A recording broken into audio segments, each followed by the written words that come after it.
think the Manny Pacquiao Errol Spence situation perfectly demonstrates how pathetic the actual sanctioning bodies are.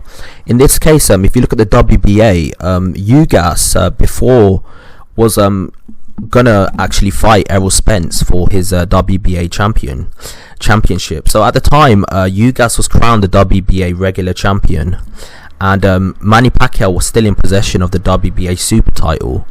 When that fight was made between UGAS and Errol Spence, Manny Pacquiao was made champion in recess, while UGAS was actually pushed to become a super champion, I believe. As soon as that fight fell through, right, and then the Manny Pacquiao versus Errol Spence fight happened, UGAS was on the verge of losing his world titles, and Manny Pacquiao became super champion. And basically what happened was that I think UGAS became champion in recess. So the reason why the sanctioning bodies are actually doing this is because that the fact is that obviously if you look at the sanctioning bodies, the way they are structured is that they get sanctioning fees when certain fights happen. So if a certain fight happened between, obviously there's going to be a fight between Manny Pacquiao and Errol Spence, and now obviously Manny Pacquiao is going to fight Errol Spence. So what will happen is the WBA will get sanctioning fees from that particular fight. Now a fight between Manny Pacquiao and Errol Spence is a way bigger fight than a fight between UGAS and Errol Spence. So the fact is that the sanctioning bodies are going to make more money with Manny Pacquiao fighting Errol Spence than they would with UGAS fighting Errol Spence. So what they did was they reinstated Pacquiao as super champion, so that when they do inevitably fight, if that fight happens, let's just hope nobody pulls out or no injuries happen, obviously the WBA are going to make more sanctioning fees from that particular fight than they would if Errol Spence was going to fight UGAS. So obviously these sanctioning bodies, all they do is literally change the rules as they go ahead with it, depending on whatever their initiative is. The first time when UGAS was going to fight Errol Spence, the sanctioning UGAS was elected a super champion at that time because they was sure that that fight was going to happen. As soon as that fight falls through, now that Pacquiao is going to fight Errol Spence, they've switched it around. So these sanctioning bodies literally have no loyalty to anyone. All they do is literally state whoever to be champion, depending on whatever their situation is and whoever they need to be champion, so that they can make sanctioning fees off the bout. So whatever the biggest bout is, they're going to make money off that.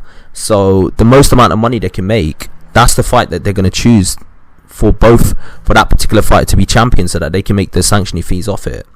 So in my opinion, it's a complete clusterfuck of a situation if you look at it in that in that perspective.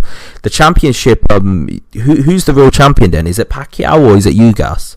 Who's the real super champion? I guess right now Pacquiao is, because they want the sanctioning fees for that unification fight.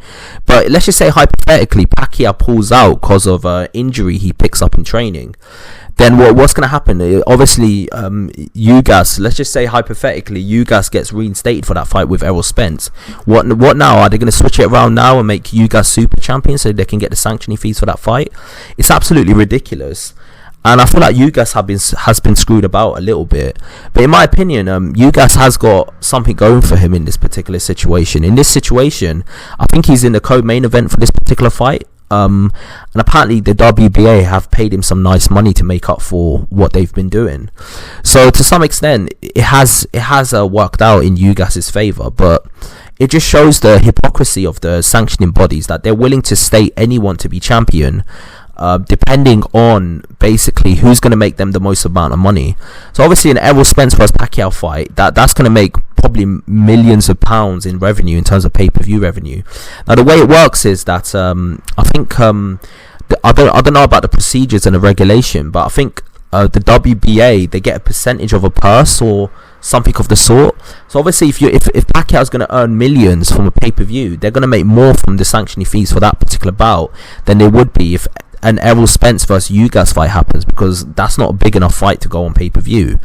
So in my opinion, it's the belts have no loyalty at all to what's actually right. They're just going to go for what makes them the most amount of money, even though it doesn't help with the integrity of the sport in terms of who's the actual real champion. When you've got new fans that want to join the sport and they don't really understand all of this belt situation, and you need to explain to them that there's 3 to 4 WBA champions, and none of them are seen as the real champion, depending on the situation of where they are and what fights they're going to have next. That really states who's the champion. Whoever's going to make the sanctioning bodies the most amount of money, he's seen as the legitimate champion. At this moment in time, Pacquiao is seen as the super champion just because he's going to fight Errol Spence for pay-per-view.